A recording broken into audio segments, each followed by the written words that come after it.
Ang ganda pala nito, makapal, tapos mga guys tingnan niyo naman heavy duty talaga siya and naa-adjust kung gusto niyo ganito kataas, kung gusto niyo naman is yung ganito lang kababa, puwede rin yun mga guys, 'di ba? Nakakatuwa, adjustable and foldable yung table na 'to. Kumbaga 'pag hindi niyo nagamit, puwede mo lang siyang iganito and itabi mo na sa isang side, o 'di ba? Space saver 'to, kumbaga magandang pang extra table 'to mga guys. Kapag bigla kayong may bisita or 'di ba, kapag biglang kakailanganin ninyo ng table, puwede rin 'tong pang outdoor, indoor mga guys. Kung mahilig kayong mag-picnic o 'di ba, mahilig kayong lumabas, puwede siyang dala-dala kasi napo-fold. Puwede mong ilagay sa kotse mo or sa tricycle mo, madaling bitbitin yung table na 'to. Nakakatuwa, merong black and white color nito, makapal, heavy duty, kaya talaga namang sulit mga guys. Tingnan niyo naman, oh.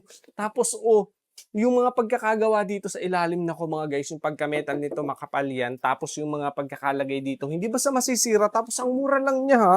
Sobrang sulit nung table na 'to at ang cute ng size, saktong-sakto lang, oh, 'di ba? Puwedeng-puwedeng gamitin ko na nga 'to dito, eh, kapagka yung kailangan ko siya 'pag magko-content o kaya naman gagamitin ko siya kapag kakain. Puwedeng dining table din kasi 'to mga guys, so puwede ko siyang babaan kapagka sa gagamitin ko siya kapagka sa dining table. Tapos dito ako uupo sa chair na 'to, puwede ko siyang babaan ng ganito, 'di ba, adjustable and foldable 'yan. Napakaganda, flexible yung table na 'to. Kung kailangan niyo ng table, naku mga guys, sobrang mura lang nito, sulit kayo. Ang cute, makapal, hindi siya basta magkaka-crack, hindi siya basta masisira, and may kasama na din siyang panlinis, pampunas-punas dito sa ibabaw niya, 'di ba?